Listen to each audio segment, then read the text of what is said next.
मैंने सिर्फ क्वेश्चन है कर रहा था पेज नंबर 60 की।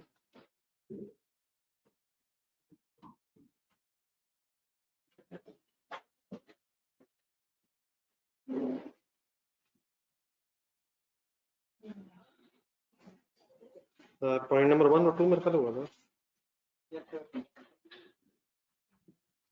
ठीक करवा दूंगा, शुरू कर।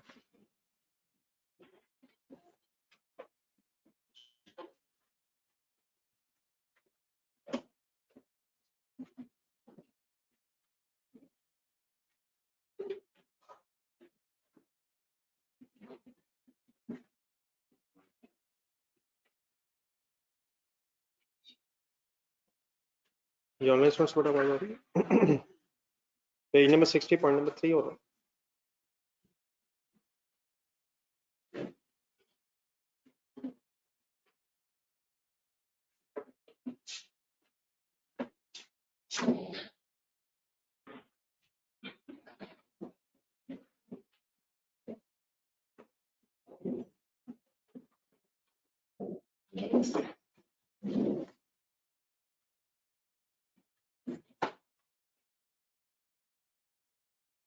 जी sir, point number 3। On 1st February 2021, EML sold car C to Gamma Limited for 3 million and recognized the entire amount of revenue. Requirement देख लें, हमने करना क्या था, प्रोडक्शंस करनी थी। तो सबसे पहले तो ये पता होना चाहिए ना हुआ कि क्या रिकॉर्ड कर लिया गया, क्या एंट्री हो गई।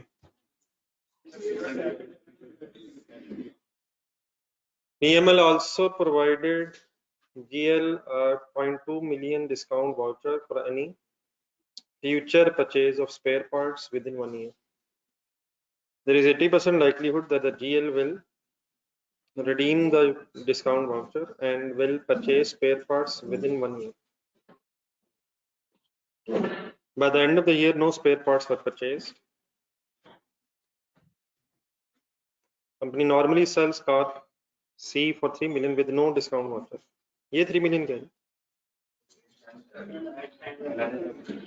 ऊपर वाला 3 million क्या है? ये किस किस की ट्रांजैक्शन प्राइस है? और ये जो लास्ट में ये क्या है? सिर्फ कार की क्या स्टैंड अलोन प्राइस। एग्जांपल निकालने में तो लास्ट क्लास में पड़ी थी। एग्जांपल नंबर ये पेज का नंबर कौन सा? 73। पेज 73 पे एग्जांपल नंबर थी 17। एक नजर देखिएगा, उसका फर्स्ट पैराग्राफ उससे मिलता जुलता है।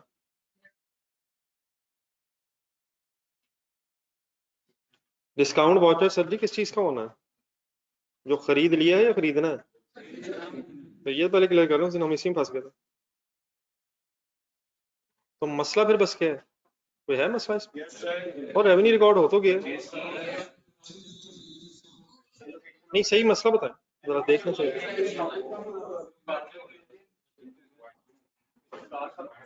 नहीं, 0.2 मिलियन का तो पहले कुछ करना पड़ेगा। मतलब असल मसला क्या है? इस 3 मिलियन में से जो ट्रांजैक्शन प्राइस डिस्काउंट वाउचर से रिलेटेड है, उसे फिलहाल अभी इनकम नहीं बनाना चाहिए। मतलब ये मसला, एक एलोकेशन टेबल बना है। हमें कैसे पता चलेगा कि डिस्काउंट वाउचर से रिलेटेड ट्रांजैक्शन प्राइस है कितनी?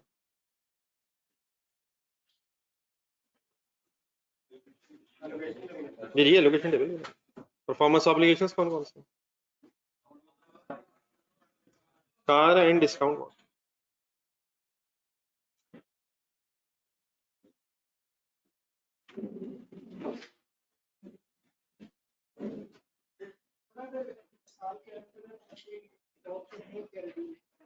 तो अभी लाइबिलिटी रहेगी, अभी लाइबिलिटी रहेगी सर। सर ना करें सर, एग्जांपल 17 देखो सर, देखो तो भी तो एक साल कहाँ हुआ अभी। और सर 1 फरवरी से होना ना साल, यार कमाल है। 1 फरवरी को बेचा, 30 जून पे कैसे साल हो गए? ये कौन से काउंटिंग है सर?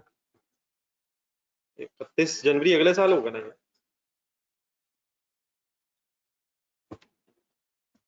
ठीक है सर, तो साल कब से गिनना? जब से ट्रांजैक्शन हुई। 1 फरवरी ट्रांजैक्शन हुई। जी सर, स्टैंड अलोन प्राइस पता जी किसी चीज की? किसकी? कार की ये है। ट्रांजैक्शन प्राइस कितनी है? वो भी 3 है। डिस्काउंट वाउचर की स्टैंड अलोन प्राइस निकालने की कोशिश कर लें, जरा करें, वर्किंग कर, वर्किंग कर।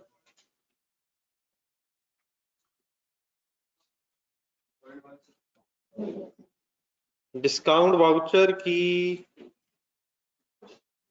Stand alone price.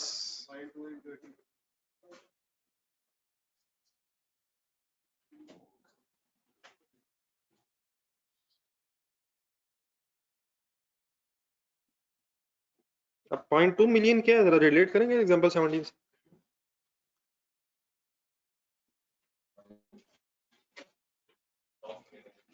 हाँ जी, लग रहा है कि डिस्काउंट मिलेगा। ये 0.2 मिलियन डिस्काउंट वाउचर है, उससे जरा रिलेट करें। वो जो एग्जांपल थे वहां मेरा ख्याल है हमने वो डिस्काउंट भी निकाली थी। एक वर्किंग हाँ कम है, उसकी वर्किंग उसकी वजह क्या है? नहीं, वहाँ एक वर्किंग हुई भी है सर, वो एक वर्किंग हुई है वहाँ 100 लिया पहले, फिर 30% से ज़रब दिया, फिर 80% शायद किया। तो यहाँ 0.2 को सिर्फ आपने 0.8 क्यों कर दिया? यहाँ मेरा ख्याल है कि ये 0.2 जो डिस्काउंट वाउचर है शायद ये डिस्काउंट ही है।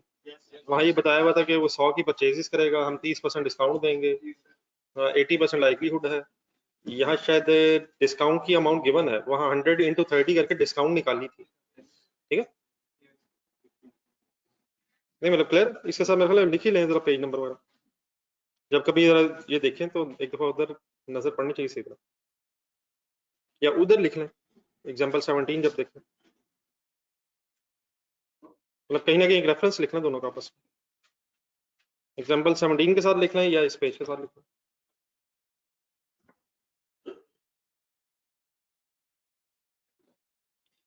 0.2 मल्टीप्लाइड बाय, बैरल क्लियर है जी प्लीज? 0.2 मल्टीप्लाइड बाय 80%, 0.16 हो जाएगा। करें जी एलोकेशन, टोटल हो जाएगा 3.16 और 3 डिवाइड बाय 3.16 into 3, 2.85 and 0.15। अब जरा पढ़ के जरा आखिरी एंट्री अपने बतानी विद अमाउंट, जरा सोच लें आराम से आराम से, फिर एडजस्टिंग एंट्री बतानी।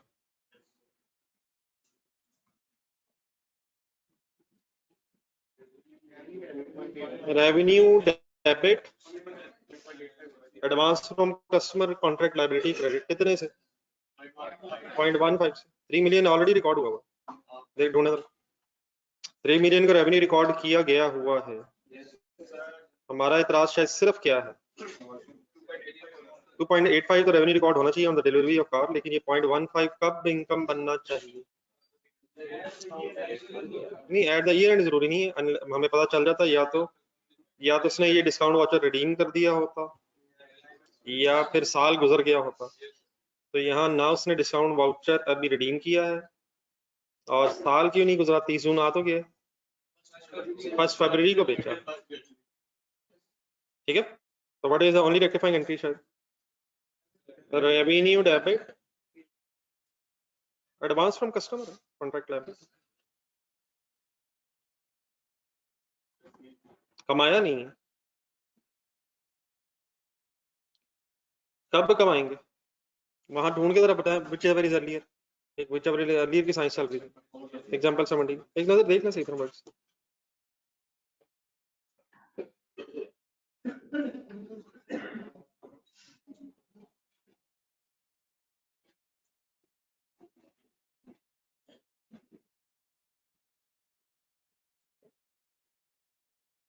ये रिफंड लायबिलिटी का बड़ा मतलब होता है पैसे वापस करना, और contract liability advance from customer, इसका मतलब होता है earn income. Refund liability means पैसे वापस करना है, और कॉन्ट्रैक्ट लायबिलिटी मींस अभी इनकम अर्न नहीं हुई। दोनों लायबिलिटीज हैं, लेकिन इसने कैश में सेटल होना और इसने अर्न होके सेटल होना। बाल क्लियर हो गए सर? क्लियर है sir? Point number 4 sir, wind up. ये पढ़ लिया वो भी चेवर है, सॉरी किस किस का?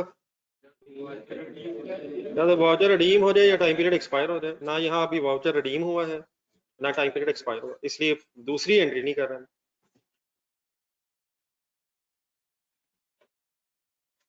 ये करेंगे जरा पॉइंट नंबर 4, मतलब खुद से कर लेना, जरा 2 मिनट लगा होना चाहिए अभी।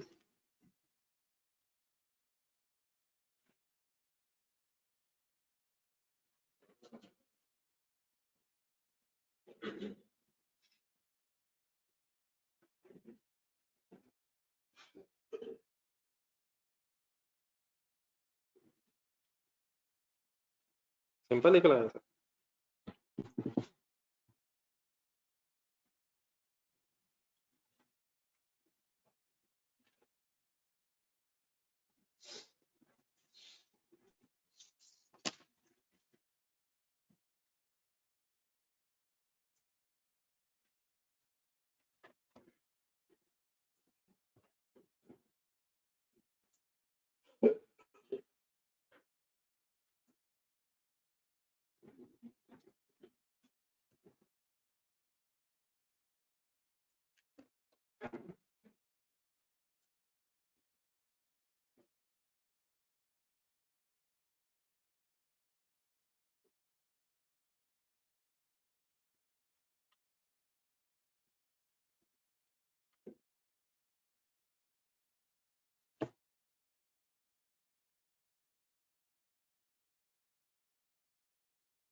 एंट्री तक पहुंचा दिया आपने।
एलोकेशन की जरूरत भी है वैसे, रीजन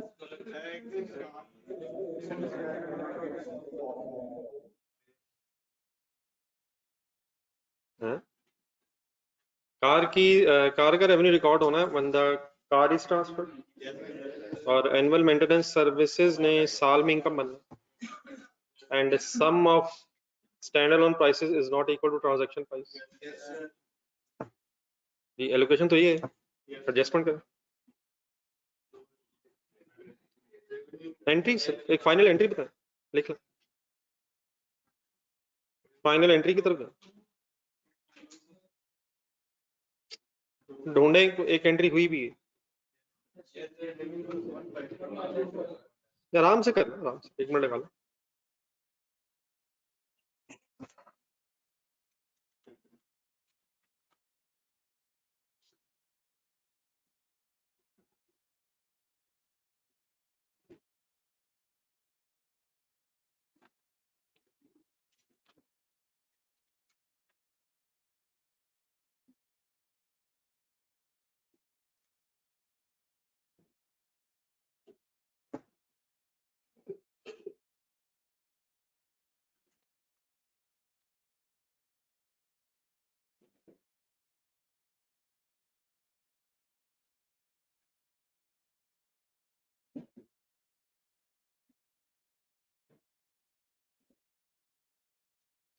ये सर रेवेन्यू रिकॉर्ड कितना होना चाहिए?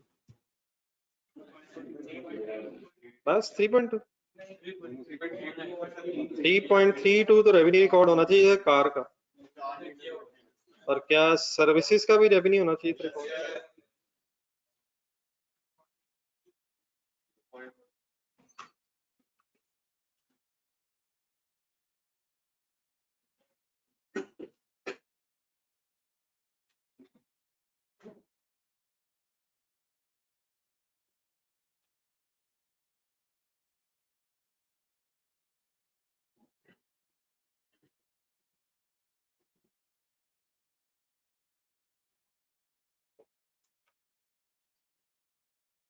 ये रेवेन्यू फ्रॉम सर्विसेज है। 0.28 डिवाइडेड बाय 12 क्यों? 1 year services multiplied by March April May June. मार्च को पैसे मिले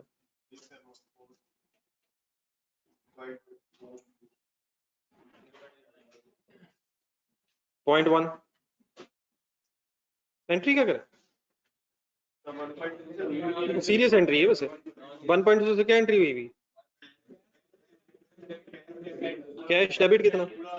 हाँ जी हाँ जी, ये गेम जरा खतरनाक लग रही है। हाँ जी हाँ जी। पेमेंट वाज मेड, कितनी पेमेंट आई होगी इसके? जरा एंट्री लिखें जरा, क्या एंट्री हुई होगी पहले।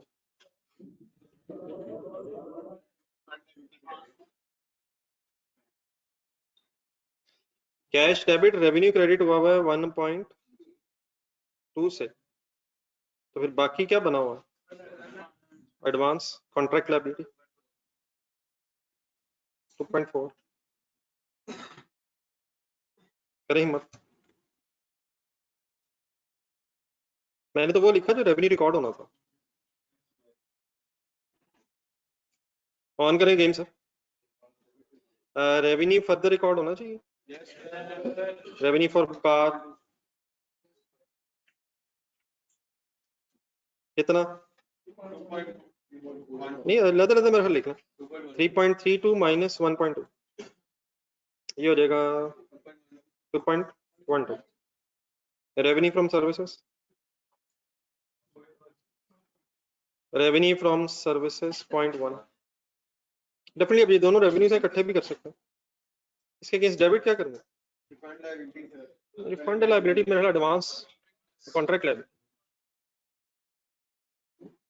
Earn income advance. Advance credit हुआ हुआ पहले, और जाने दें यार। ये जो मैंने एंट्री लिखी है ये राइट साइड पे, ये क्या है? ये किस चीज की एंट्री है? ये कहाँ लिखा हुआ है कि 2.4 एडवांस बना हुआ? पैसे मिले और रेवेन्यू में डिफरेंस है। जो पैसे मिले हैं वो और है, रेवेन्यू रिकॉर्ड और है। तो क्या एडवांस था उसने, लेकिन कितना बनाया हुआ? हालांकि मेरा ख्याल है एडवांस अब रहना कितना चाहिए ये पता आप लोगों को? ये करें जरा, हिम्मत करते जाए जरा। अभी भी एडवांस है कुछ, और वो 0.18 क्या है? वो सर्विसेज का रिमेनिंग रेवेन्यू। सर्विसेज का टोटल रेवेन्यू 0.28, उसमें से 0.1 रिकॉर्ड हुआ, तो 0.18 अभी भी सर्विसेज का रेवेन्यू एडवांस में क्यों है? अभी भी 8 महीने रहते हैं, अभी भी 8 महीने रहते हैं। तो ये जो मैंने वर्किंग आपके सामने लिखी है, ये एंट्री जो राइट साइड में मैंने की है ये ऑलरेडी होगी, वो जो मैंने राइट साइड पे टिक लगाया। ये जो मैंने नीचे बॉक्स में वर्किंग की है, ये इस चीज की वर्किंग कर लें कि रेवेन्यू हमारा बनता कितना है, और फिर मैंने इन दोनों को देख के एक फाइनली रेक्टिफाइंग एंट्री बनाई है। ये फाइनली एंट्री ये रिक्वायर्ड है, करेक्टिंग एंट्री। एक नजर रिवाइज कर लेना।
जी नोट कर लीजिए। इसमें एक 20 फरवरी की डेट भी है, उसका क्या करें?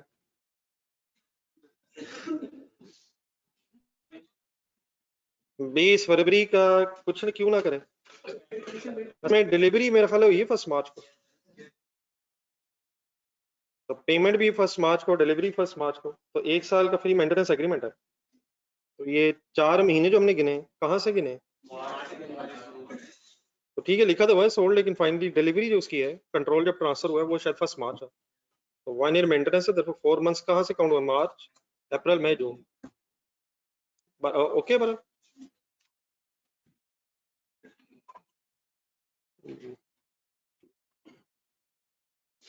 ये ऑनलाइन स्टूडेंट क्लियर हो गया?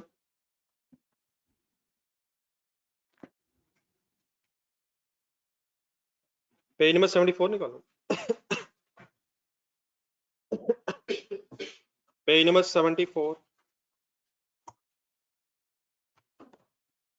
एग्जाम्पल नंबर 18 पढ़ना शुरू करें।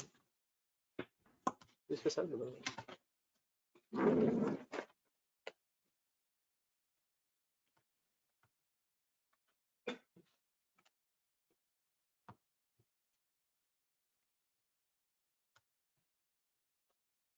Example number 18।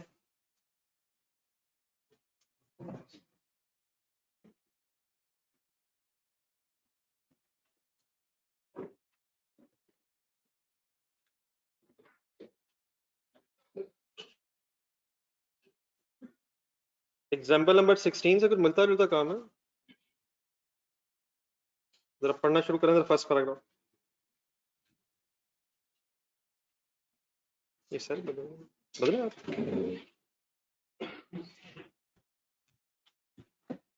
An entity has a customer loyalty program that rewards a customer with 1 customer loyalty point for every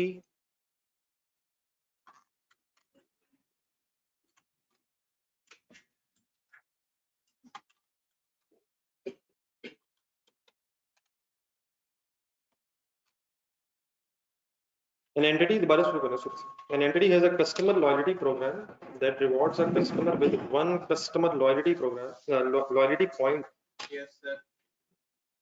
for every ₹10 of purchases।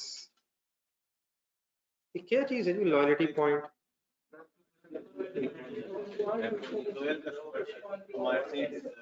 Mister Humayun, ये सुना हुआ कभी? नाम मान तेरी मेहरबानी, पहले ही नाम मान, बाद में कहना ये क्या होता है। नहीं मतलब सेंस बन जाएगी क्या चीज है? हर 10 रुपए परचेज पे एक नंबर मिल जाएगा, एक लॉयल्टी पॉइंट मिल जाएगा। किसको?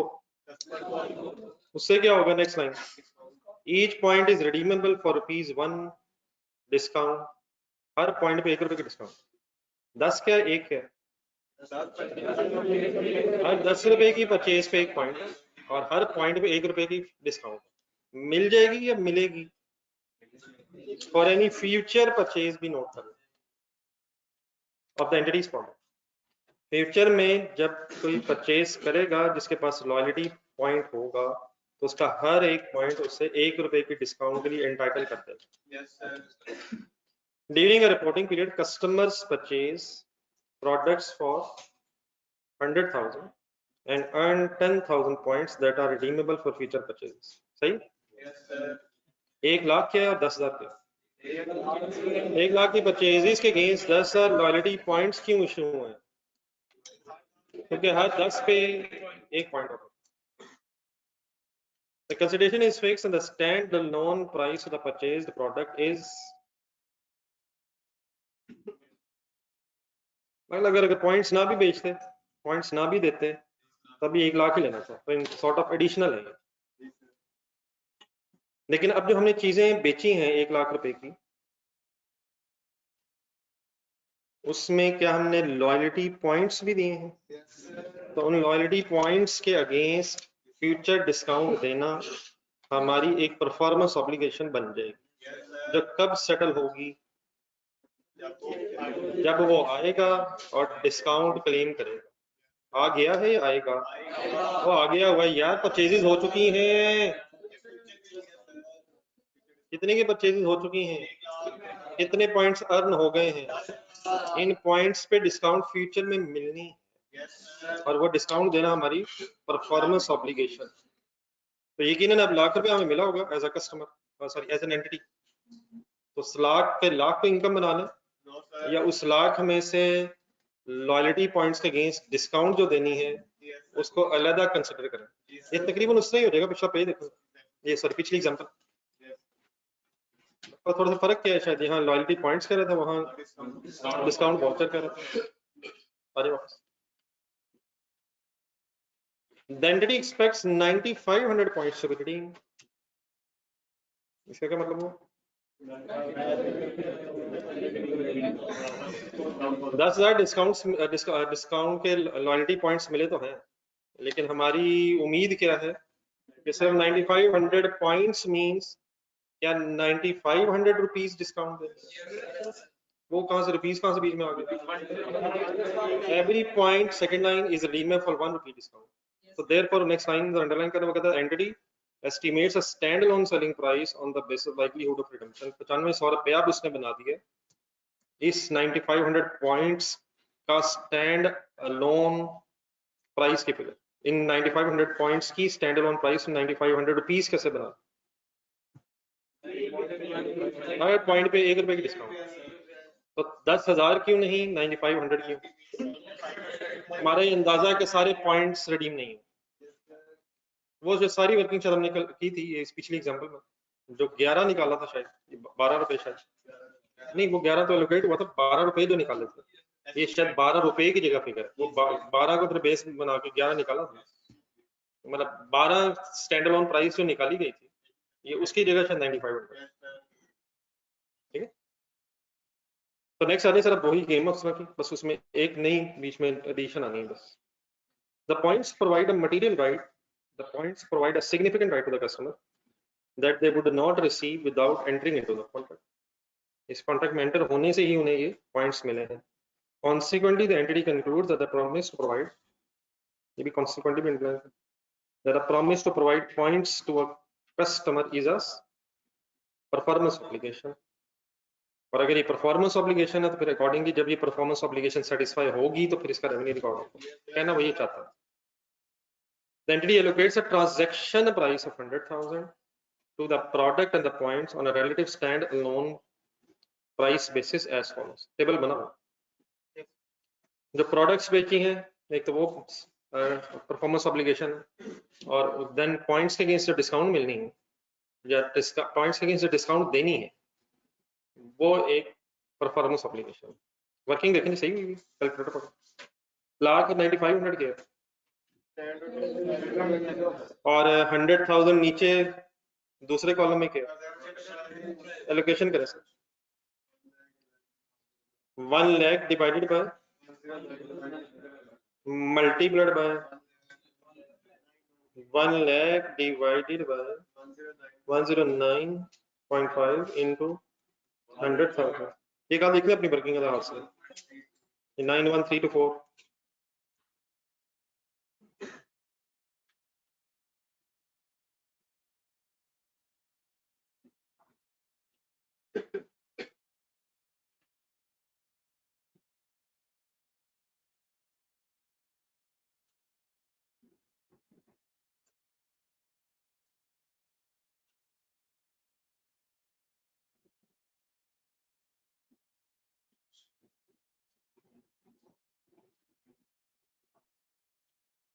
ये लोकेशन टेबल समझ आ गया सर? सारी समझ आ गया सर? इस फॉरेन टेबल के बाद मुझे जरा ऊपर फर्स्ट पैराग्राफ में जाएं। ₹1,00,000 जो कस्टमर से मिला होगा बस किसके अगेंस्ट? नहीं, सेल के अगेंस्ट ना, वो परचेज उसके लिए, परचेज के अगेंस्ट, सेल के अगेंस्ट उसकी तो एंट्री करवाएगा। Immediately at the time of delivering those products, अभी डिस्काउंट वाउचर अभी रिडीम होने हैं, तो इमीडिएटली एट द टाइम जब हमने गुड्स डिलीवर की होंगी उस वक्त एंट्री बनेगी। कितना कितना रेवेन्यू फ्रॉम प्रोडक्ट्स क्रेडिट, फिलहाल 8676 कॉन्ट्रैक्ट लायबिलिटी। ये एंट्री जरा 3 लिखनी है आपने, एक पहली लिखा जरा जगह बनाए राइट साइड, एडवांस में कस्टमर, एडवांस नहीं, एडवांस में कस्टमर है क्योंकि वही है।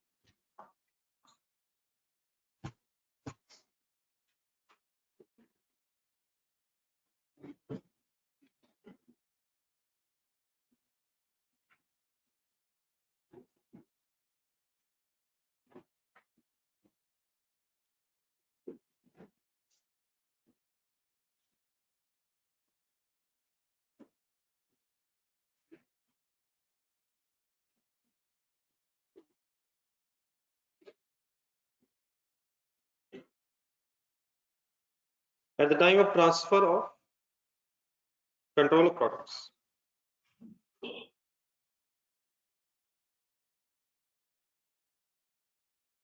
अच्छा ये जो 90, ठीक है लिख ले, ये जो 9500 रुपीज कैलकुलेट हुए हैं, अगर ये फॉर एग्जांपल कैलकुलेट ना हुए होते और आपको कोई परसेंटेजेस बताई होती तो आप वर्किंग कर सकते हैं।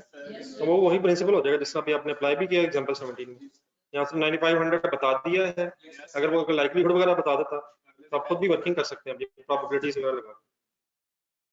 देन जैसा वो कहता है end of the first reporting period, full concentration. क्या लग रहा है इस लाइन से, end of the first reporting period कहां पहुंच गए हम? प्रोडक्ट्स बिक गई थी, लॉयल्टी पॉइंट्स दे दिए थे, कितने दे दिए थे? नहीं, 10,000 दिए थे, लाइकलीहुड यही थी कि 9500 रिडीम होंगे, एक पहला साल गुजर गया। Suppose 4500 points have been redeemed and the entity continues to expect 9500 to be redeemed in total. क्या इसका एस्टीमेट चेंज भी हो सकता है 9500? लेकिन अल्हम्दुलिल्लाह फर्स्ट ईयर एंड पे 9500 पॉइंट्स ही टोटल रिडीम होने का चांस है, और उस समय से अभी फिलहाल 4500 पॉइंट्स रिडीम हो गए हैं। कितने में से कितने हो गए हैं? तो देयरफॉर अब यहाँ कोई रेवेन्यू रिकॉर्ड होना, कितना कैसे पहले करवा दें, बाद में फिर लिखा हुआ सारा पढ़ लीजिएगा, एंट्री भी करवा दूंगा। कैसे वर्किंग करें?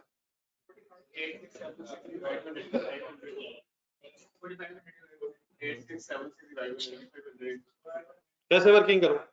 बिस्मिल्लाह पढ़, बिस्मिल्लाह रहमान रहीम। 8676 अब रेवेन्यू है 9500 पॉइंट्स का, ये 9500 का 9500 ही पॉइंट।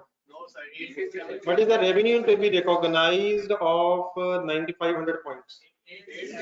8676 है। तो 8676 डिवाइडेड बाय 9500 करके क्या आएगा?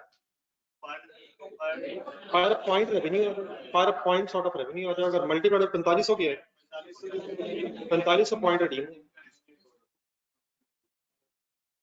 कितने टोटल पॉइंट्स हैं? उनकी स्टैंड अलोन प्राइस थी 9500, लेकिन अब उनको ट्रांजैक्शन प्राइस एलोकेट हुई है 8676, तो डिवाइड बाय 9700, 9500 इनटू 45। एक आंसर बताइए। 4110 क्या है? एक एंट्री करवा दो, फिर आप ये वर्किंग भी लिखिएगा और ये कहीं स्पेस करेंगे।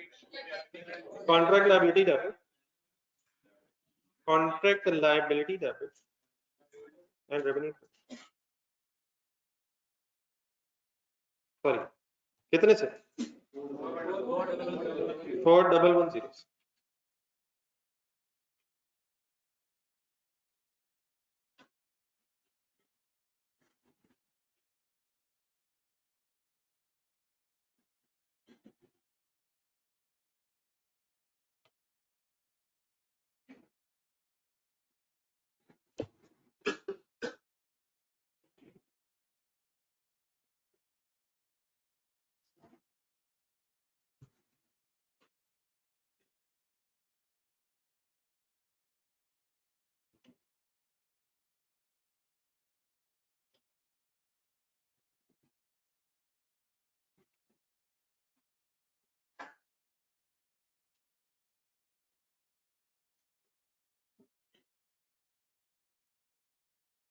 तो ये सॉर्ट ऑफ एंट्री हमारी हुई at the end of the year, at the end of first year, first period.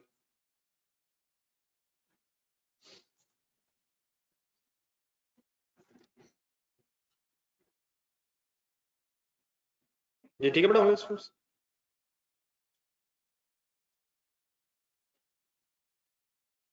Ji sir, next कटे। नेक्स्ट पैराग्राफ में एक वर्किंग होनी है, उस वर्किंग को आपने लॉजिकली भी समझाना है। मैं तो वैसे ही बता दूं, आपने मुझे लॉजिकली समझाना हो गया। At the end of the second reporting period क्या सारे पॉइंट्स रिडीम हो गए थे?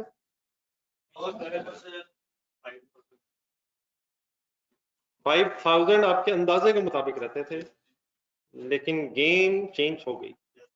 Suppose 8500 points have been redeemed cumulatively, का मतलब 4500 है इसके अंदर, टोटल मिला के 8500 से कितने में से कितने रिडीम हुए? कितने में से कितने रिडीम हुए? 10,000 में से 8500 रिडीम।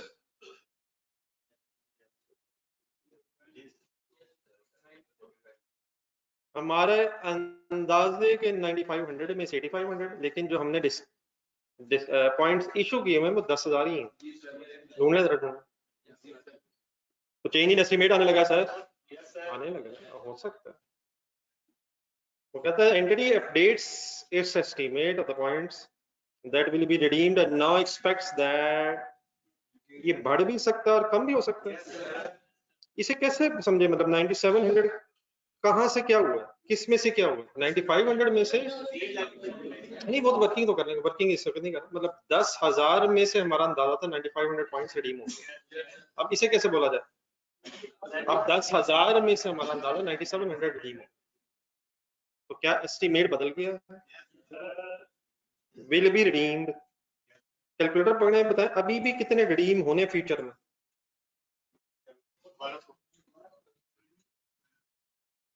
मैंने कह तो दिया वैसे कैलकुलेटर, लेकिन शायद तो हमारे अंदाजे के हिसाब से अभी भी 1200 फ्यूचर में रिडीम होना। इट मीन अभी सारी लाइब्रेरी सेटल नहीं हुई। 8500 कम्युलेटिवली हो गए, 8500 कम्युलेटिवली हो गए, लेकिन 1200 में लग रहा और पॉइंट्स ऑफ रिडीम हो। ठीक है, अब आपने मुझे सेकंड ईयर एंड पे एक डबल एंट्री करवानी है जो पॉइंट्स रिडीम हो गए। जी वर्किंग शुरू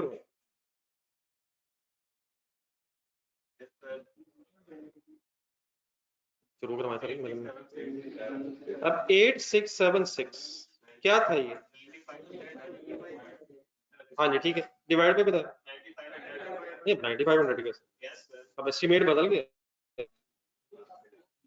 क्या? बात में कहेंगे ना सर, ना सर, एक मिनट, 8676 डिवाइड बाय 9500 अगर आप करेंगे तो आप ये कहना चाहते हैं ये 8676 9500 पॉइंट्स का रेवेन्यू है, और देयरफॉर आप ये कहना चाहते हैं कि इसमें से रिमेनिंग 1000 बस और रिडीम होंगे। 8500 मतलब 8676 डिवाइड बाय 9500 किया आपने, अच्छा मल्टीप्लाई करो जरा। हाँ 9700 इसका हम आइयो मेरा ख्याल पहले एक दफा दोबारा ज़हन में रिवाइज ये करें कि हम जादू नहीं।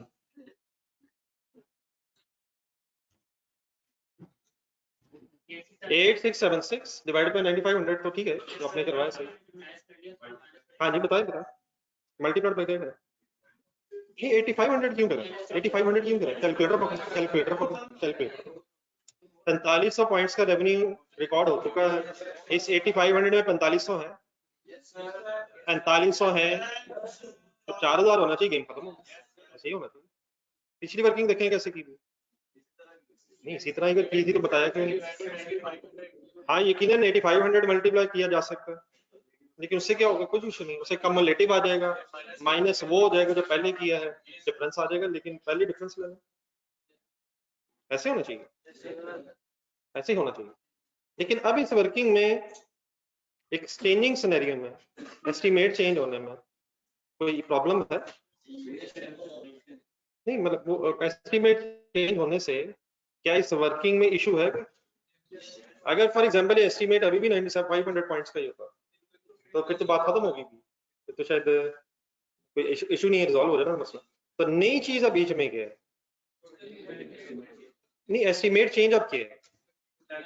हमारी एक्सपेक्टेशन बदल गई, हमारी expectation of points to be redeem की क्वांटिटी बदल गई है, एक्सपेक्टेशन बदल गई, 9700 हो गई। अब ऊपर वाली वर्किंग में जहाँ जहाँ एलोकेशन हुई एलोकेशन बना करते हुए आपने 9500 पॉइंट्स की बेस पे 9500 को स्टैंड अलोन प्राइस बनाया था। ये दोबारा देखना, ये 9500 रिपीट तो हुआ, लेकिन 9500 अगेंस्ट 1 रुपी डिस्काउंट, ये उधर से ही 9500 रुपी स्टैंड अलोन प्राइस बनी। तो यकीनन आपने 8676 जो कैलकुलेट किया था वो 9500 स्टैंड अलोन प्राइस की बेस पे वर्किंग हुई। सबसे पहली चीज जो यहाँ पर अपने ध्यान में रखनी हुई है कि ये एस्टीमेट चेंज है, और एस्टीमेट चेंज प्रोस्पेक्टिवली नहीं होता,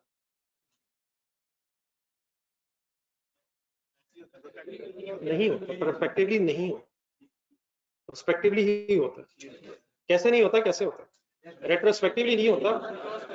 इट मींस अब हम सॉर्ट ऑफ दूसरे साल में कम से कम तो नहीं, जरा देखें अकॉर्डिंग टू एग्जांपल। तो उस वक्त अंदाजा था, अंदाजे की बेस पे हमने 9500 पॉइंट्स की बेस पे एक वर्किंग कर दी हुई। अगर तो वो एरर था तो एरर रेट्रोस्पेक्टिवली ही ठीक होता है। इट मींस हम वापस जाएंगे और एलोकेशन टेबल रिवाइज करेंगे। लेकिन अगर इस चीज की इंफॉर्मेशन नहीं कि क्या उस वक्त एस्टिमेट करते हुए हमने गलती की थी, तो it is simply a change in estimate. तो एस्टिमेट अगर चेंज हो तो प्रोस्पेक्टिवली होता है। प्रोस्पेक्टिवली का मतलब अब इसी साल होगा जो होना है। सिंपली आपने क्या करना है, 676876 एलोकेट हो गया हुआ है, यकीनन कितने पॉइंट्स को एलोकेट हुआ होगा, लेकिन अगर आपका एस्टिमेट बदल जाए तो आपने इसी को 9700 कर देना। किसको पिछले सालों में जाके चेंज नहीं करना, जो एलोकेशन हुई है वो चेंज इन एस्टीमेट है। तो सिंपली क्या करना है, अब ये रेवेन्यू 9700 पॉइंट्स में एलोकेट हो जाए। लेकिन अभी यहाँ एक मसला आएगा, पहले मैं उस मसले का एक सोल्यूशन बताने लगा हूँ, फिर आपने बताना कि वैसे क्यों नहीं होता। ये पहले 9700 समझ आया, क्या नहीं करना, क्या ही किस साल करना है। मतलब पिछले साल में जाके चेंज नहीं करनी, एस्टीमेट चेंज होगा तो वही revenue divided by revise number of estimated points. जी जी, वो नहीं, वो ज्यादा या कम, नहीं ज्यादा, बेस बढ़ गई तो एक मिनट में कर लेता हूँ, बेस बढ़ गई है तो मेरा ख्याल है रेवेन्यू पर पॉइंट कम हो रहा है, शायद हमने पहले ज्यादा रिकॉर्ड किया। तो एक मिनट बहुत सारा आपके सामने आ जाएगा। सबसे पहला पॉइंट मैंने क्या बताया आपको कि अगर एस्टिमेट्स बदल रहे हैं तो आपने एलोकेशन चेंज नहीं करनी, एलोकेटेड अमाउंट को डिवाइड बाय रिवाइज एस्टिमेट। जी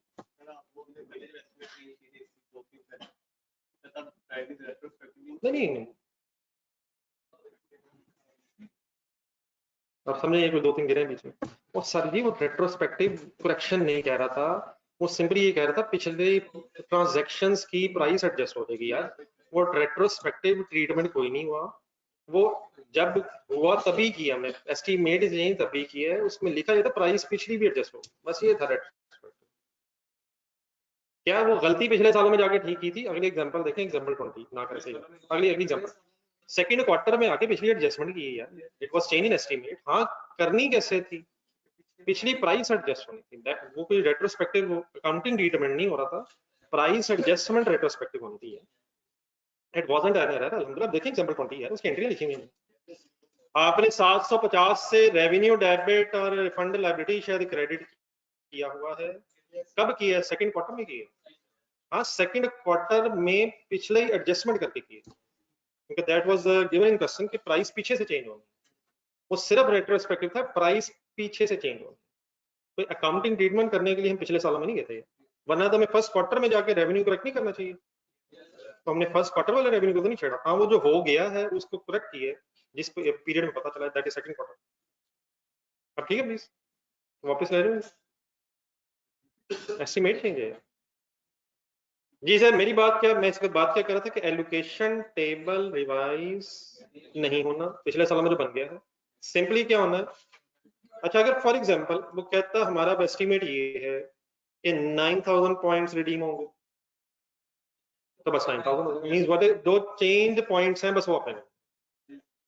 अब 8000 इसलिए नहीं मैं कहूंगा कि 8500 टोटल कम्युलेटिव हो गए हैं, तो उससे ज्यादा ही होंगे। हाँ, ये हो सकता है वो कहे कि अब और कोई नहीं होने, लेट्स से वो कहे 8500 पॉइंट्स ही बस रिडीम हो गए हैं और वी आर एक्सपेक्टिंग कि अब कोई और पॉइंट रिडीम नहीं होगा, तो फिर वो जो भी रिवाइज्ड एस्टीमेट है हम बोले वो इक्वल हो, ज्यादा हो, as it the case, definitely कम नहीं हो सकता क्योंकि जितने पॉइंट रिडीम हो गए वो तो हो गए। तो आपने सिंपली क्या किया, अगर रिक्वायर्ड बोल रहा था, ये 8676 कहां से उठाया, टेबल से एलोकेटेड अमाउंट और डिवाइड बाय रिवाइज्ड एस्टीमेट, ठीक हो गया। अब इसको मल्टीप्लाइड बाय, बताएं क्या होना चाहिए, ठीक है 4000 तो होना चाहिए, तो 4000 करने से इस पीरियड की फिगर आ जाएगी, लेकिन पिछले साल की फिगर देखें कैसे बनी हुई, 8676 वहां हुआ था डिवाइड बाय 9500, तो ठीक है उस वक्त का अंदाजा वही था, लेकिन क्या उस पुरानी फिगर का भी एडजस्ट होना चाहिए, वो तो 9500 पॉइंट्स की बेस पे जो रेवेन्यू बना हुआ है वो एलोकेट हुआ है 4500 पॉइंट्स को। अब हमारा अंदाजा जो है वो 9700 पॉइंट्स है, टोटल तो अब 9700 है, तो सारी टोटल 9700 हो गया ना। तो वो मेरा ख्याल है कि उस वक्त वर्किंग करते हुए 200 इजाफी पॉइंट्स को पिछले पीरियड में हमने कंसिडर नहीं किया हुआ, और डेफिनेटली हम कर भी नहीं सकते, हमारा अंदाजा नहीं था, लेकिन क्या उस पिछली वर्किंग में एडजस्टमेंट होनी चाहिए because of change in this estimate, पिछले सालों में जाके इस साल में जाके नहीं सर, आप कैलकुलेटर पकड़ दो, 8676 डिवाइड बाय सिर्फ 9700 करके is equal to 8676 divide by सिर्फ 9700, ये क्या है, पर पॉइंट रेवेन्यू में, इज इट लेटेस्ट एस्टीमेट। अब इसको जो भी फिगर है इसको जरा ज़हन में रखें, जरा जीरोबाजी के लिए सही तरह देख लीजिए, क्योंकि शायद माइनर फर्क है, फर्क वैसे तो माइनर ही है, जरा पॉइंट्स में शायद फर्क होगा, उस तरफ जाए जरा, ये कुछ ज़हन में रखें जरा, मुझे बोलते मैं जरा आपके बेहद पे ज़हन में रख लेता हूँ, 0.89 चले काफी लग रहा है, इससे कम ना, अब उधर जाए जरा लिखें 8676 डिवाइड बाय 9500, अब इसका मीनिंग क्या होगा, नहीं नहीं कम ज्यादा एक सेकंड छोड़े, पहले हमारा ख्याल ये था कि हर पॉइंट के रिडीम होने का मतलब 0.91 रेवेन्यू, अब हमारा अंदाजा ये है कि हर पॉइंट के रिडीम होने का मतलब 0.89 रेवेन्यू, और ये रेवेन्यू इसलिए कम हो रहा है क्योंकि पॉइंट्स का एस्टीमेट बढ़ गया, तो क्या हमने तकरीबन 0.01 या 2.02 पिछला रेवेन्यू ज्यादा रिकॉर्ड किया, ज्यादा किया हुआ कम किया, तो उसको क्यों एडजस्ट करना, क्योंकि अब हमारे अंदाजे के मुताबिक हर पॉइंट का रेवेन्यू 0.89 है और बेस्ड ऑन 9700 रिवाइज्ड एस्टीमेट, ठीक है। तो अगर हम 4000 करेंगे तो ठीक है, 4000 की बेस पे करंट ईयर का सेकंड ईयर का तो रेवेन्यू आ जाएगा, लेकिन पहले मैं जरा दिखाने के लिए एक वर्किंग पहले हिस्सा करने लगा, अगर मैं 8500 करूं तो आप बताएं क्या आ जाएगा, अब मैं डेफिनेटली दोनों तरह से वर्किंग करते हैं ताकि फिगर रिकंसाइल भी हो सके, ये यहां तक सॉल्व कीजिएगा, 8676 डिवाइड बाय 9700 इनटू 85 7603, बताइए ये क्या है, cumulative revenue of both the periods, कितना ऑलरेडी रिकॉर्ड हुआ हुआ, 4110 ऑलरेडी रिकॉर्ड हुआ हुआ, ऑलरेडी रिकॉर्ड हुआ है, एक में डिफरेंस रहेगा, 3493 क्या है, revenue of second quarter, oh sorry quarter नहीं second period of second period, नहीं 7603 8500 पॉइंट्स का है, 4110 4500 पॉइंट्स का है, डिफरेंस ले लिया मैंने, लेकिन डेफिनेटली मैंने इकट्ठा डिफरेंस ले लिया, हम अलग अलग अभी वर्किंग करने लगे, मैं ये कहना चाहता हूँ ये सेकंड क्वार्टर का रेवेन्यू, हमें शायद ऐसे कर लेना चाहिए,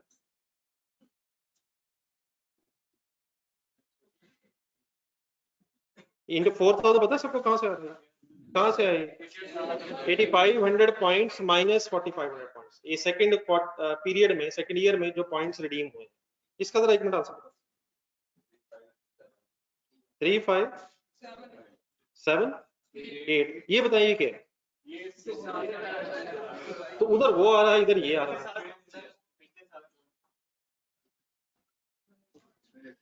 8676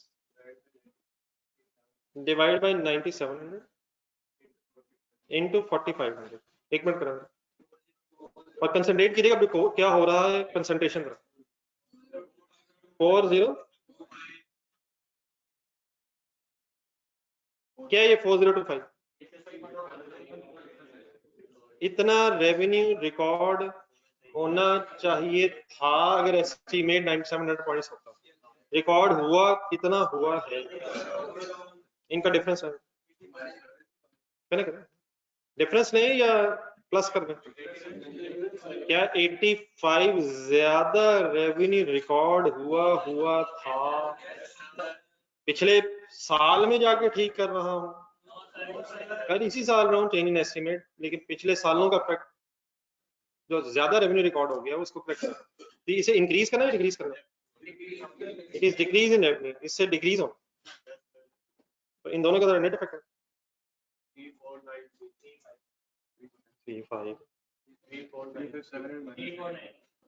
3578 minus what is 3578? What is 3578? Revised estimate की बेस पे हमारा 4000 पॉइंट्स का रेवेन्यू, 8500 रिवाइज्ड एस्टीमेट की बेस पे पिछले पीरियड में ज्यादा रिकॉर्ड हुआ हुआ, तो दोनों का प्लस कर दें, नेट करना, नेट कर, नेट आंसर क्या है 3493। तो ये जो ऊपर मैंने वर्किंग की थी ये क्या किया था मैंने?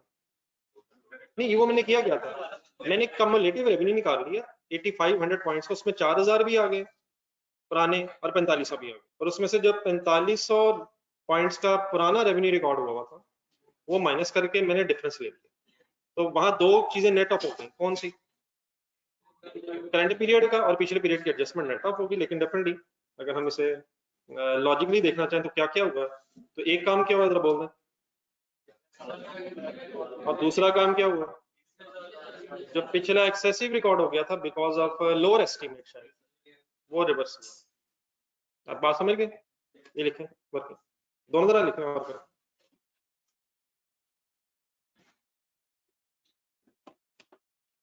तो सर जी ठीक है, डिस्काउंट जो लेने वाला वो तो दूसरे तो ले लिए, डिस्काउंट जो देने वाला उसने वर्किंग भी करनी है।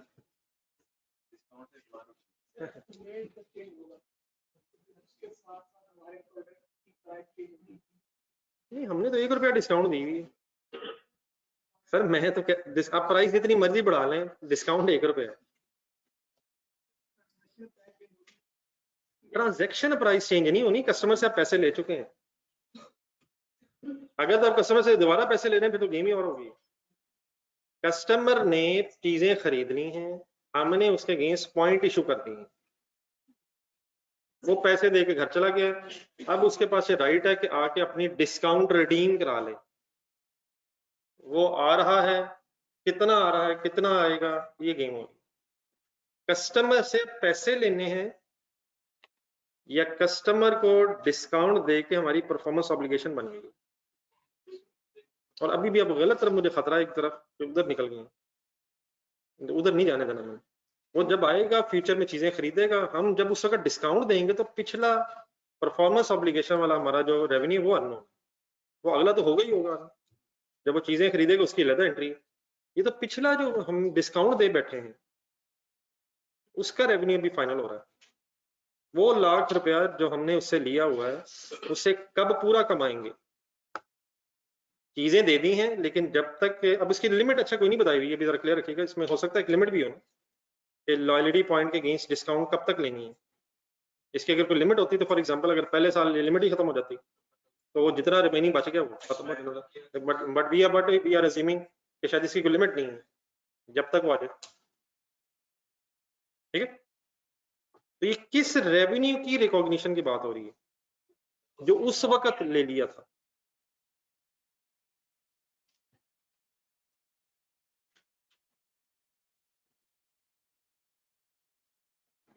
दानिश सर लिख के बता दें जी प्लीज।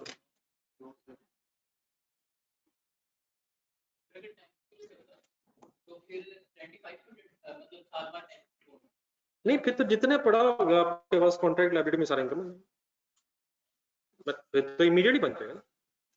अगर टाइम पीरियड एक्सपायर हो जाता तो जितने पॉइंट्स अवेल हो गए, बाकी जितना उस बाकी रिमेनिंग पॉइंट्स का जितना भी पड़ा हुआ है, लेट्स अज्यूम वो कहता है जी 8500 पॉइंट्स टोटल रिडीम हो गए और बस यही टोटल है, तो ये इस वक्त जीरो हो जाता है। इस वक्त हमारी जो भी हम एंट्री करते हैं उसके बाद remaining balance of contract liability zero हो जाता है, फिर हम डिवाइड बाय 8500 करके इनटू 8500 कर देते और 8676 सारा रिकॉर्ड हो जाता है, और जितना पीछे हो गया वो लेस कर देते, बाकी सारा रिकॉर्ड हो जाता। क्या करना, अगर कोई पॉइंट्स रिमेनिंग है तभी ऑब्लिगेशन रिमेनिंग है, और अगर वो सारे पॉइंट्स रिडीम हो गए तो there is no remaining obligation. नहीं, वो तो हमारा एस्टिमेट ही है ना।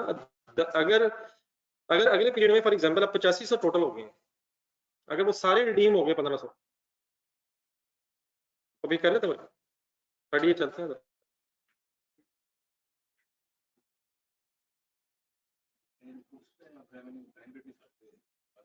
जी जी, अभी अब सेकंड पीरियड की अपने वर्किंग करनी है ना, इसकी एंट्री बताओ।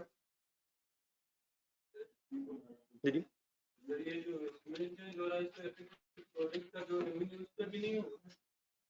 नहीं सर, प्रोडक्ट को हमने 91324 एलोकेट कर दिया था।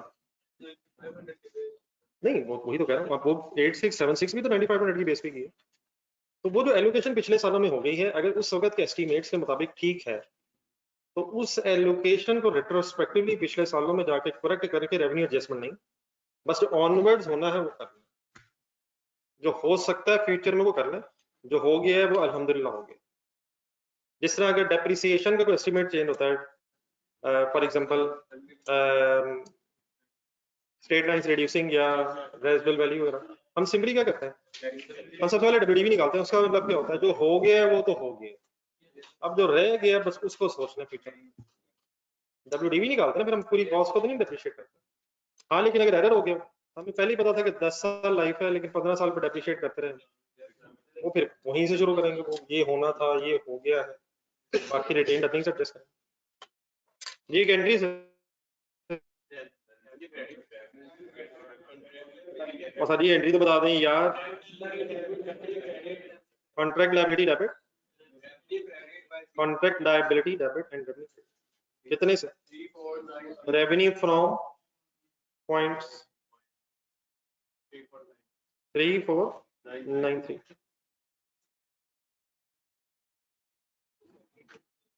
जी सेपरेट एंट्रीज, वो आपकी मर्जी, सेपरेट एंट्री करेंगे। पहले revenue debit contract liability credit, वो आपकी चॉइस है। पहले पुराना रिवर्स करना, नेट इफेक्ट ले रहा हूँ। अगर करेंगे तो revenue debit contract liability credit 85 and contract liability debit revenue credit 357, फिर अलग अलग फिगर्स की करें, लेकिन definitely there is no such requirement, क्योंकि एक ही पीरियड में दोनों काम हो रहा है, इसलिए नेट इफेक्ट ले सकते हैं। एक वैसे सोच लेते हैं end of the third year,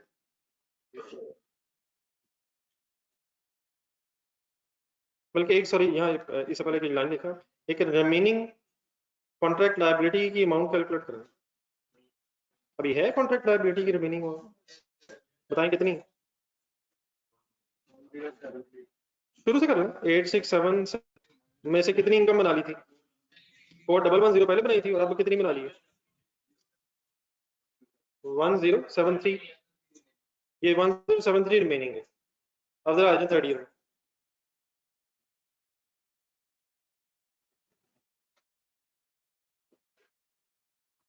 ji sir end of third year बताएं जी। अब आपको बताएं क्या assumption होनी चाहिए साल में, क्या assume करें। सारी कितने हो, 100 बचा लेते हैं, नहीं 1200 तो अंदाजा है ना, अगर 1200 है फिर तो खत्म होगी बात। अगर 1200 है तो उसकी वर्किंग कैसे होगी, 8676 डिवाइड बाय 9700 इंटू 1200, वो तो कहानी वैसे खत्म हो जाएगी। इसका मतलब हम ये कहना चाहते हैं, फॉर एग्जांपल हमारा पॉइंट्स का एस्टीमेट नहीं चेंज, वो तो वैसे ही इसको तो रहने देते हैं। लेट्स अज्यूम 9900 हो गया, तो वंस अगेन आप क्या नहीं करेंगे, 6876 divided by revise estimate into, अब बताएं नहीं, अब कितने पॉइंट्स हो रहे टाइम, कम्युलेटिवली कितने फॉर एग्जांपल रिडीम हो गए, 9600 करना, लेट्स सी कम्युलेटिवली 9600 हो गए, पिछले साल तक कितने हुए थे। अभी मैंने अकेले नहीं करना, मैं अकेले मुझे लग रहा है कि मैं अकेला शुरू हो चुका हूँ। 8676 कहाँ से आया, वहीं से आया होगा जहां से आना चाहिए था, और कहां से आना है, 9700 कहां से आया, 9900 कहां से आया, ये हमने अज्यूम किया, हमने अज्यूम किया कि 9500 नहीं, 9700 नहीं, हमारा ये अंदाजा है कि 9900 पॉइंट्स रिडीम होंगे, और लेट्स अज्यूम टोटल कम्युलेटिव हुए हैं 9600, तो इनटू 1100 अगर करूंगा तो ठीक है, 1100 9600 तो थर्ड ईयर का आ जाएगा, लेकिन पिछले सालों में जो हो गया उसकी फिर एडजस्टमेंट करें।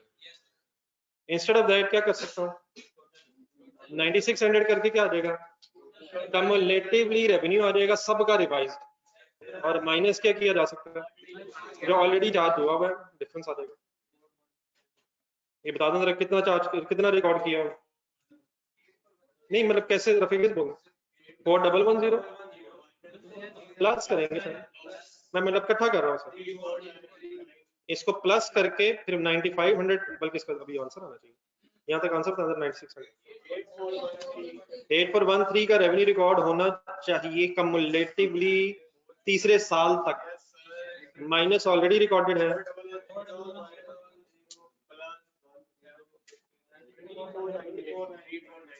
टोटल हाँ जी 3493 हो गया, ये टोटल कम्युलेटिवली रेवेन्यू रिकॉर्डेड हो गया होगा, तो इन दोनों का डिफरेंस 81 क्या है 810, ये जो अब रिकॉर्ड होना चाहिए। अब इसमें डेफिनेटली ऊपर हमने वर्किंग कर ली हुई है, इसमें पुराना नेटअप हो रहा होगा, ये पुराना एडजस्ट हो रहा होगा और नई की रिकॉर्ड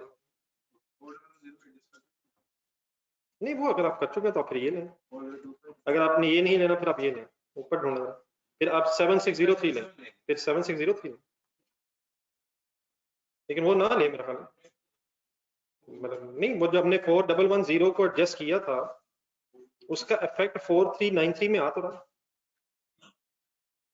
3493 में उसका इफेक्ट आ गया था, तो अगर उससे को आपने एडजस्ट करना फिर इस तरह करें 4110 माइनस 85 एंड प्लस 3578, ये ढूंढने के करीब जा रहा हूँ, नहीं चेक कर, ये 34110, ये फिर मैंने उसमें से 85 एडजस्ट किया और फिर 3578 लेंगे, फिर 3578 लेंगे, लेकिन इस तरह देखें ना, हमने पिछले 2 साल में कितना रेवेन्यू बनाया हुआ, अपनी एंट्रियां देखें, 4110 बनाया था और जो 3493 बनाया था, क्या इसमें पिछला एडजस्ट कर दिया है, तो इसमें उसका इफेक्ट आ रहा ना 4110, तो ठीक है, बाकी दूसरा वर्किंग करके देखते हैं, आंसर सेम आना चाहिए। अब 810 के ये फिर अब रेवेन्यू जो रिकॉर्ड होना चाहिए, आई होप के बात क्लियर होगी, तो ये भी जरा बना लें, जगह जरा ढूंढना, जरा बन जाएगी, जरा नेक्स्ट पेज पे चले जाए, है जगह नहीं, रजिस्टर पर रहने, यही कंप्लीट कर रहे हैं सर, अगर जगह नहीं है तो बुक के साथ एक पेज लगा लीजिएगा, अल्हम्दुलिल्लाह जगह नहीं है, या अल्लाह तेरा शुक्र है मौला जगह नहीं है, अल्हम्दुलिल्लाह बच गए।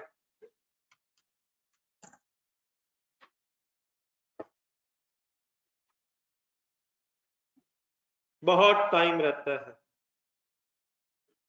टाइम वंस अगेन आपकी तरफ है।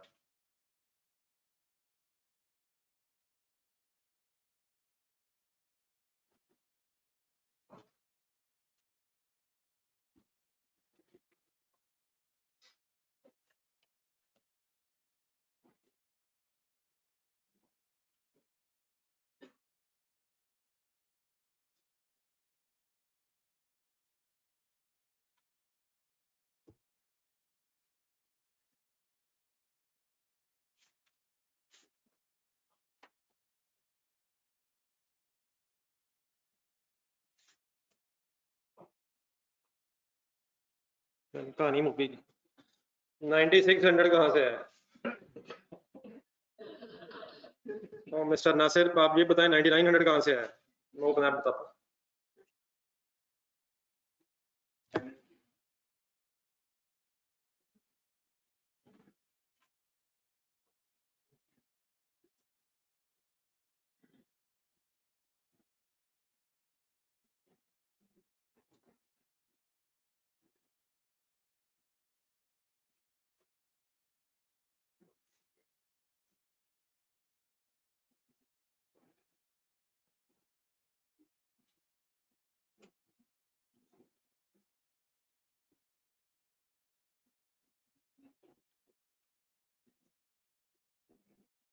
जी सर, मैंने फिगर्स मदर के साथ अज्यूम की थी 9900 एंड 9600, मैं अज्यूम कर रहा था कि कम्युलेटिवली थर्ड ईयर के एंड पर रिड्यूम, ये थर्ड ईयर डाटा में कहाँ लिखा हुआ है?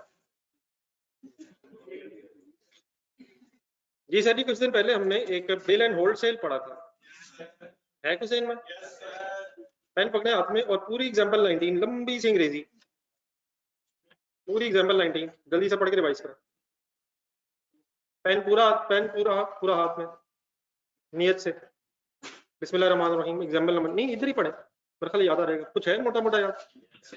क्रक्स बताए, चीजें पड़ी पड़ी बिक गई हैं, बट ठीक है।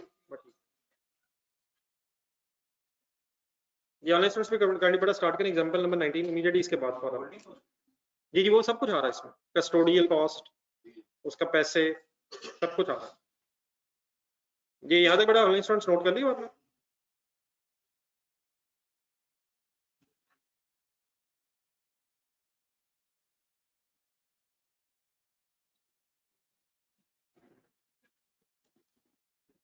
चलें कांडी अभी एग्जांपल नंबर 19 पढ़ें।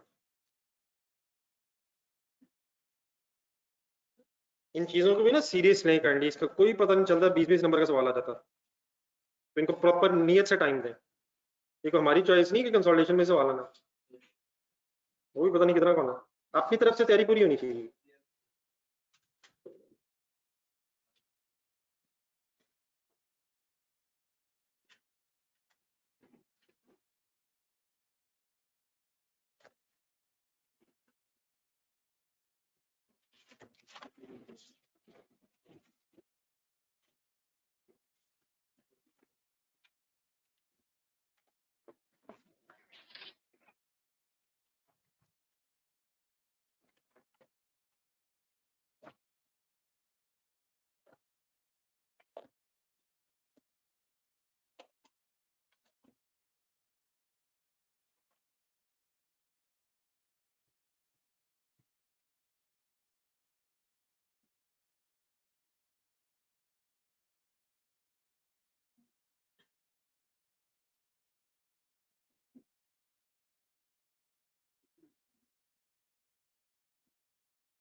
जी जी जी मेरा ख्याल आएगा आगे, पढ़ते जाए, कंप्लीट करें।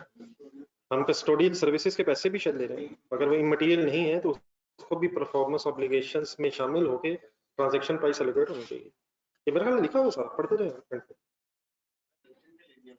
नहीं नहीं, एक मिनट पहले स्टोरी पढ़ना, पहले ये वाला पढ़ना, पढ़ ली पहले। इसमें ये सारी बातें पहले देख लें क्या क्या आ गई, अगर इसमें कोई कंफ्यूजन है वो देख लेते हैं।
ये कितनी परफॉर्मेंस ऑब्लिगेशन हो गई? मशीन की परफॉर्मेंस ऑब्लिगेशन किस डेट पे सेटिस्फाई हो जाएगी? ये 31 दिसंबर 19 ऊपर शायद 1 जनवरी 18 पे कॉन्ट्रैक्ट हुआ, लेकिन 2 सालों में मशीन बननी है, तो मैन्युफैक्चरिंग भी है शायद। तो 18 19 19 पे मशीन ट्रांसफर होने से उसका कंट्रोल ट्रांसफर होगा, और स्पेयर पार्ट्स ट्रांसफर ना होने के बावजूद उसका रेवेन्यू रिकॉर्ड उसी दिन होगा, दोनों का उसी दिन होगा। हाँ, जो कस्टोडियल सर्विसेज के अगर आप पैसे ले रहे हैं तो वो फिर ओवर अ पीरियड ऑफ कितने थे बीच में साल? 2 to 4 ईयर्स नहीं लिखा हुआ? कौन सा बताएं किस क्लाइंट में? हाँ जी, 2 to 4 ईयर्स। अब डिपेंडिंग अपॉन द सिचुएशन के 2 ईयर्स या 4 ईयर्स, कोई जो भी इसकी इंफॉर्मेशन है, मतलब फाइनली क्या एस्टिमेट है हमारा, तो उसमें फिर ये कस्टोडियल सर्विसेज पे इनकम बनना चाहिए। ठीक है, तो यहाँ पे 3 परफॉर्मेंस ऑब्लिगेशंस में टोटल ट्रांजैक्शन प्राइस एलोकेट होनी चाहिए based on respective stand alone price, और उसको फिर एस्टिमेट करने के 3 तरीके होते थे, जरा बोल देंगे कोई अगर ना अवेलेबल हो? मार्केट असेसमेंट अप्रोच भी है, कॉस्ट प्लस अप्रोच भी है, बजट अप्रोच भी है। अगर अवेलेबल है तो ठीक है, वरना फिर एडजस्टमेंट की जा सकती है। ये सब तरह से बात कुछ हमारे नहीं, अगर फॉर एग्जांपल हमारे पास स्टैंड अलोन प्राइस ना हो इस कस्टोडियल सर्विसेज की, और ये भी मेंशन ना किया हो कि हम इसे मटेरियल समझते हैं, तो डेफिनेटली फिर हम इसे भी इनसिग्निफिकेंट समझ के इग्नोर कर देंगे। लेकिन अगर वो मटेरियल है तो स्टैंड अलोन प्राइस की बेस पे एलोकेशन होनी चाहिए। ठीक। अच्छा, इसमें ये जो मैंने सेकंड पैराग्राफ में कुछ लाइन अंडरलाइन की है, और थर्ड में तो मैंने वैसे ही शायद कर दी। ये सेकंड पैराग्राफ की जो मैंने लाइन अंडरलाइन की, ये खास तौर पर करें, मतलब क्या हमें कैसे पता चला कि क्या कि ये गुड्स अब हमारी नहीं है, ये हमारे कस्टमर की हैं? ये शायद उसको एक्सप्लेन कर रहा है कि पड़ी उसकी है, लेकिन हमने अलग रखी हुई, हम उसे इस्तेमाल भी नहीं करना चाहते, और जैसे ही वो मांगे हम दे देंगे। We are just supposed to hold, we are just supposed to give the goods whenever required by the customer। मतलब पड़ी हमारे पास जरूर, लेकिन हमारी नहीं है। तो ये हमारी नहीं है कैसे पता चला? ये 3-4 लाइनें जरा अंडरलाइन करें। लेकिन अगर हमारा दिल करे हम इसे बेच सकते हो किसी और को, वो जब मांगेगा उसको दूसरी दे देंगे, तो फिर नहीं है, फिर ये पड़ी हुई हमारी है। लेकिन अगर ये उसी की है और उसकी रिक्वेस्ट पे जानी है, तो ये पता कैसे चलेगा? अलहदा पड़ी है, हम इसे बेच नहीं सकते, जब वो मांगे हम दे देंगे। लेकिन अगर हमारी मर्जी हम ये बेच के कोई और रख लें, तो ये डेफिनेटली फिर अभी कंट्रोल ट्रांसफर है, फिर जब देंगे तभी कंट्रोल ट्रांसफर है। तो this story is called as, ये जो पड़ी हुई चीजें बिक जाती हैं, this is called as bill and hold sale. जी जी, ये भी तकरीबन उस ही है, सब्सटेंस ओवर फॉर्म। लेकिन वहाँ ये है कि चीजें चली गई, लेकिन असल में सब्सटेंस ओवर फॉर्म ये है कि लीगल ओनरशिप ट्रांसफर नहीं हुई, नाम नहीं हुए। यहाँ शायद नाम हो गए, उसका नाम तो उसके कर दिए होंगे, हाँ, लेकिन पड़ी हमारे पास लीज में। लेकिन क्या है, एसेट हमारे पास है, इस्तेमाल हम करें, लेकिन नाम हमारा नहीं। ठीक है, तो मशीन और स्पेयर पार्ट्स का रेवेन्यू 31 दिसंबर पे, और कस्टोडियल सर्विसेज का रेवेन्यू जैसे जैसे सर्विसेज देंगे बेस्ड ऑन 2 to 4 ईयर्स।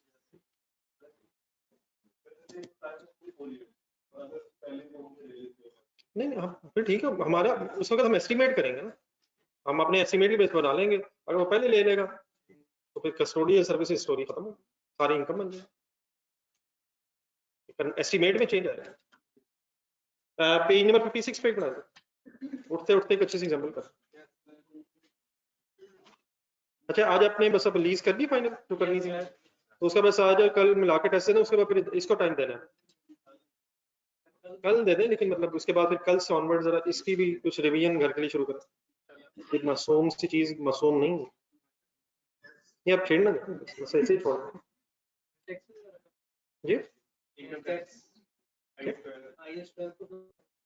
बस करें। इस पे आप क्या करना आगे? एक वो क्वेश्चन मिला हुआ बस, इस में तो आप क्या करना, सवाल ही है।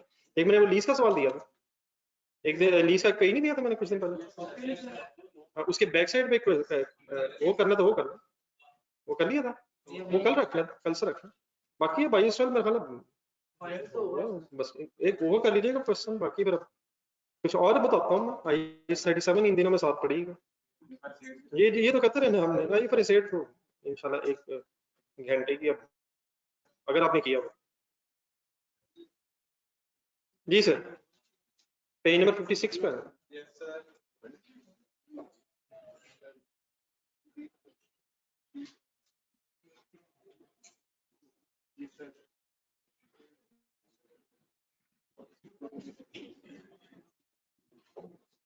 पेज नंबर 56 इसका स्टूपा लिमिटेड का ए पार्ट किया था, इसका बी पार्ट पढ़ा था।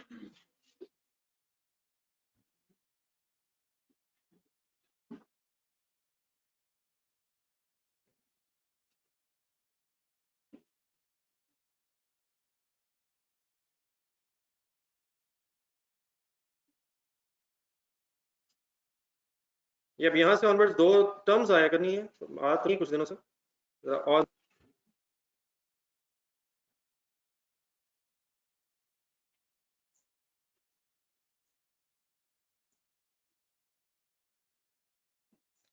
on 1st October 18, Cushion Construction Limited entered into a contract to construct a commercial building for a customer for rupees 50 million and a bonus of rupees 10 million if the building is completed on or before 31st December 19.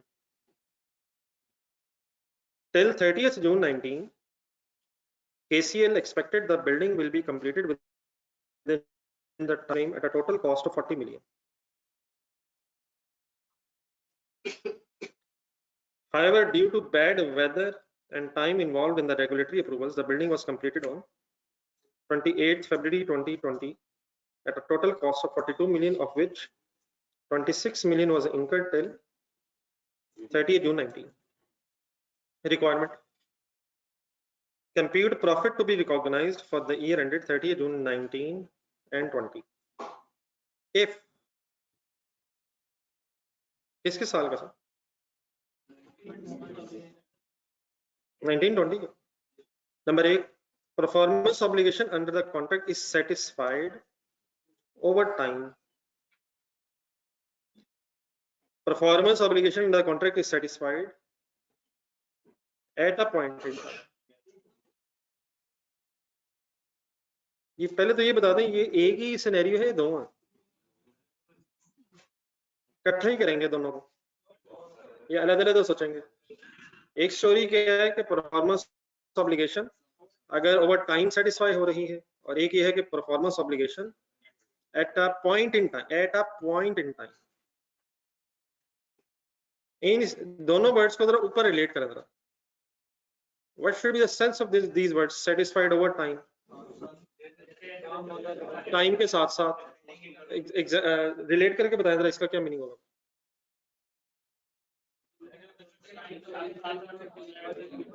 30 जून 2019 ध्यान में रखें, बताएं construction complete होगी? आधी होगी, ये कैसे पता चला आधी होगी?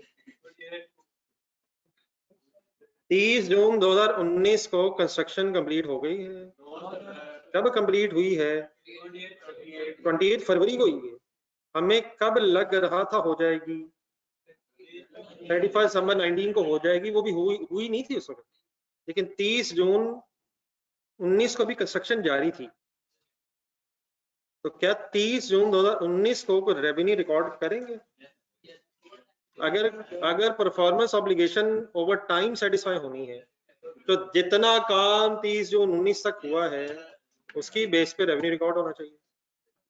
और अब सेकंड पॉइंट का मतलब क्या होगा? Point in time.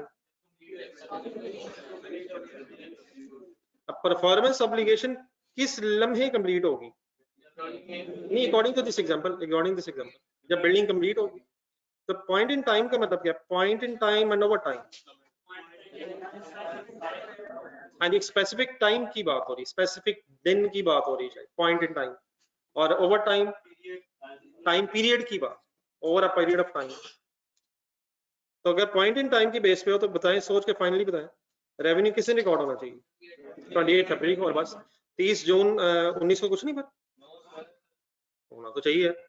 अगर ओवर टाइम होगा तो साथ साथ होगा, और अगर पॉइंट इन टाइम है, मसलन फॉर एग्जांपल आपका किसी कॉन्ट्रैक्टर से कॉन्ट्रैक्ट हुआ और एग्रीमेंट ये है कि आपको उसने घर की चाबी ही देनी है,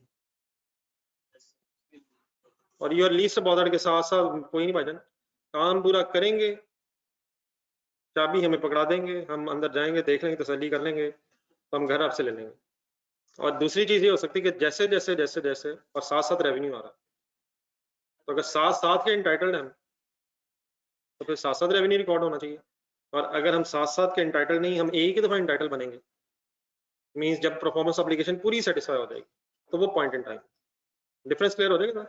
पॉइंट इन टाइम मींस तो वक्त का खास पॉइंट है, और ओवर टाइम मींस साथ साथ है। तो आ जाए जरा, 2 मिनट है, साथ साथ वाला कर देना जी। क्या कर, क्यों नहीं होगी? ये मेरी इस बात में कहाँ पता चला आपको कि कॉस्ट रिकॉर्ड नहीं होगी? अगर रेवेन्यू रिकॉर्ड होगा तो क्या कॉस्ट रिकॉर्ड नहीं होगी? और अगर रेवेन्यू नहीं रिकॉर्ड होगा तो फिर कॉस्ट रिकॉर्ड होगी। कॉस्ट कहाँ रिकॉर्ड होगी वो भी आपको पता है कहाँ होगी, कभी कर लेते हैं। एक्सपेंस कब रिकॉर्ड होगी कॉस्ट? जब इंकर हो जाएगी या जब उसके अगेंस्ट रेवेन्यू रिकॉर्ड होगा? ना करें सर, इंकर होगी। इसको छोड़ दें सर, यहीं पर टीएमएल ढूंढे यार, कमाल होगी। और रहने दें सर, रहने दें। इसको यहीं गरीब को छोड़ दें, पिछले पेज पे टीएमएल का सेकंड पॉइंट पढ़ना, पेज 55 पॉइंट नंबर 2।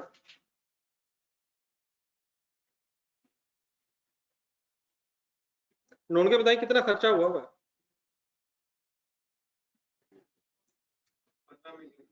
और नहीं हुआ हुआ, हुआ वैसे ही कह रहे।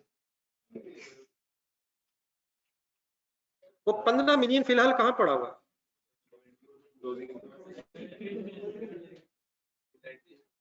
नहीं, वो 15 मिलियन खर्चा हो गया, ढूंढिए तुमने, वो खर्चा कहाँ पड़ा हुआ?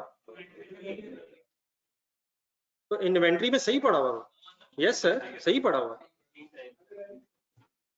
अगर फॉर एग्जांपल यहाँ ओवर टाइम वर्ड है सेकंड लाइन में, revenue is recognised over time. अगर रेवेन्यू ओवर टाइम रिकॉर्ड कर रहे हैं तो फिर यकीनन ये खर्चा प्रॉफिट एंड लॉस में चला जाना चाहिए। लेकिन अगर यहाँ revenue at point in time record होना होता तो जो खर्चा हुआ है अभी वो हमारा एसेट ही है। ये खर्चा एक्सपेंस कब रिकॉर्ड होगा? जब रेवेन्यू रिकॉर्ड होगा। सर जी क्लियर है सर? बिल्डिंग आपने बना ली है, फिनिशिंग टच रहता है, ईयर एंड आ गया, लेकिन परफॉर्मेंस ऑब्लिगेशन तब सेटिस्फाई होनी जब आप बिल्डिंग देंगे। तो जितना खर्चा होगा वो आपका एसेट है, आपकी इन्वेंट्री है। वो इन्वेंट्री का खर्चा कॉस्ट ऑफ सेल कब बनेगा? रेवेन्यू कॉस्ट ऑफ सेल किस दिन बनती है? जब सेल हो जाती है। सेल कब होती है? जब रेवेन्यू रिकॉर्ड होता है। तो रेवेन्यू अगर रिकॉर्ड होगा तो फिर वो जो कॉस्ट इंकर हुई है वो एक्सपेंस आउट हो जाएगी। और अगर अभी आपका रेवेन्यू रिकॉर्ड नहीं होना तो और खर्चा हो गया है तो वो आपका स्टॉक की तरह 26 मिलियन, अगले पेज पे 26 मिलियन इंकर हो गया और सर जी हो गया सर। एक्सपेंस आउट कब होगा? अगर ओवर टाइम है तो साथ साथ, और अगर पॉइंट इन टाइम है तो जब पॉइंट इन टाइम पे परफॉर्मेंस ऑब्लिगेशन सेटिस्फाई हो जाएगी। तो खर्चा होना क्या इस चीज की इंडिकेशन है कि एक्सपेंस रिकॉर्ड कर दें? या कॉस्ट ऑफ सेल तब बनेगी जब रेवेन्यू रिकॉर्ड करेंगे। रेवेन्यू कब रिकॉर्ड करेंगे? अगर ओवर टाइम करना है तो साथ साथ रिकॉर्ड करेंगे और एक्सपेंसेस भी साथ साथ। और अगर पॉइंट इन टाइम है तो क्या और क्या फिर पॉइंट इन टाइम पे रिकॉर्ड होगा? रेवेन्यू भी और कॉस्ट ऑफ सेल भी। तो कॉस्ट अगर इंकर हो रही है वो फिलहाल आपके स्टॉक की तरह। ठीक है, आप क्लियर होगी जी? चलें, बात खत्म नहीं हो सकी, इंशाल्लाह कल डिस्कस करते हैं। अब ये टेस्ट मेरा ख्याल आज शुरू कर लें, देने शुरू कर लें। कल देना तो कल दे दीजिएगा, जो लोग देना चाह रहे देना। ये टेस्ट ले लेना। अल्लाह हाफ़िज़।